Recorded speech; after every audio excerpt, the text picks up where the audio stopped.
La Bible en un an. Esther chapitre 4 à Esther chapitre 7. Psaume 36. Proverbe 21, 21 à 22. Lecture du 19 août.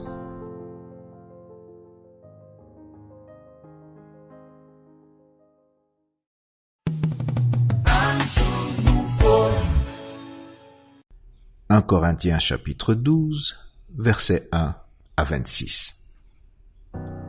Pour ce qui concerne les dons spirituels, je ne veux pas, frères, que vous soyez dans l'ignorance. Vous savez que lorsque vous étiez païens, vous vous laissiez entraîner vers les idoles muettes, selon que vous étiez conduits. C'est pourquoi je vous déclare que nul, s'il parle par l'Esprit de Dieu, ne dit « Jésus est anathème » et que nul ne peut dire « Jésus est le Seigneur » si ce n'est par le Saint-Esprit. Il y a diversité de dons, mais le même Esprit. Diversité de ministères, mais le même Seigneur. Diversité d'opérations, mais le même Dieu qui opère tout en tous. Or, à chacun, la manifestation de l'Esprit est donnée pour l'utilité commune. En effet, à l'un est donnée par l'Esprit une parole de sagesse, à un autre une parole de connaissance, selon le même Esprit. À un autre, la foi par le même Esprit. À un autre, le don des guérisons par le même Esprit. À un autre, le don d'opérer des miracles. À un autre, la prophétie. À un autre, le discernement des esprits. À un autre, la diversité des langues. À un autre, l'interprétation des langues. Un seul et même esprit opère toutes ces choses, les distribuant à chacun en particulier comme il veut. Car comme le corps est un et a plusieurs membres, et comme tous les membres du corps, malgré leur nombre, ne forment qu'un seul corps, ainsi en est-il de Christ.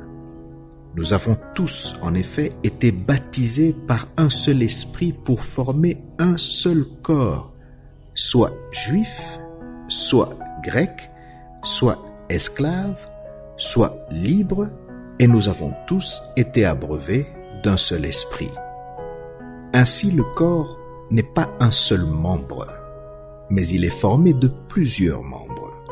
Si le pied disait « Parce que je ne suis pas une main, je ne suis pas du corps », ne serait-il pas du corps pour cela? Et si l'oreille disait « Parce que je ne suis pas un œil, je ne suis pas du corps », ne serait-elle pas du corps pour cela?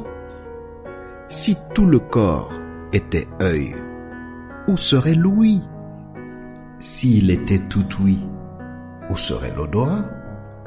Maintenant, Dieu a placé chacun des membres dans le corps comme il a voulu. Si tous étaient un seul membre, où serait le corps?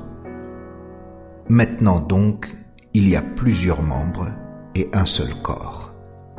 L'œil ne peut pas dire à la main « Je n'ai pas besoin de toi », ni la tête dire aux pieds « Je n'ai pas besoin de vous », mais bien plutôt les membres du corps qui paraissent être les plus faibles sont nécessaires, et ceux que nous estimons être les moins honorables du corps, nous les entourons d'un plus grand honneur.